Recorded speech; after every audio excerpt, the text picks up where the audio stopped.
দেওবাৰে বিয়লি প্ৰায় ১ বজাৰ পৰা ৫ বজাৰ ভিতৰত কালুজান গাঁৱৰ নিৰ্বাসী পিঠুৰাম গগৈ বাসগৃহত পৰিয়ালৰ সহযোগত এক ব্যতিক্ৰমী ধৰণৰ পুথিভঁৰালৰ আৰম্ভণি আৰু উদ্বোধনী অনুষ্ঠানৰ আয়োজন কৰা হয়। বৰ্ণকলা নামৰ এই পুথিভঁৰালৰ আয়োজন কৰা হয় সম্পূৰ্ণ পৰিয়ালৰ সক্ৰিয় সহযোগত।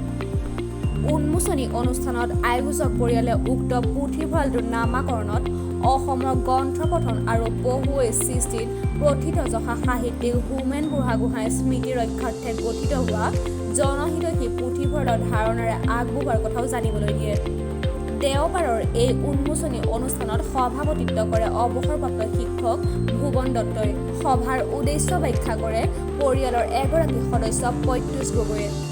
বিশিষ্ট অতিথিৰ বক্তব্যত অৱসৰপ্ৰাপ্ত বেংক বিষয়া বিপুল হাজৰিকাই পুথিভঁৰাল আৰু পঢ়ুৱৈতে সীমাবদ্ধ নাৰাখি সময়ৰ লগে লগে সলনি হোৱাৰ কথাও উল্লেখ কৰে।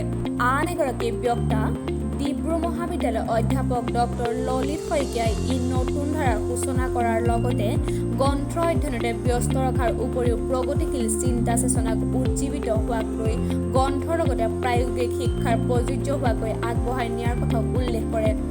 আন কেইবাগৰাকী বক্তা শিক্ষক ভাৰত বৰা, দীপেন বৰা, মৃদুল বৰাই বক্তব্য ৰাখে। ইয়াৰ পূৰ্বে কবি মৃগাংক বৰুৱাই সাহিত্যিক হোমেন বুঢ়াগোহাঁইদেৱৰ গ্ৰন্থৰ নামেৰে লিখা চাৰিকৰীয়া কোনে নিচুকাব শীৰ্ষক কবিতাটি পাঠ কৰে।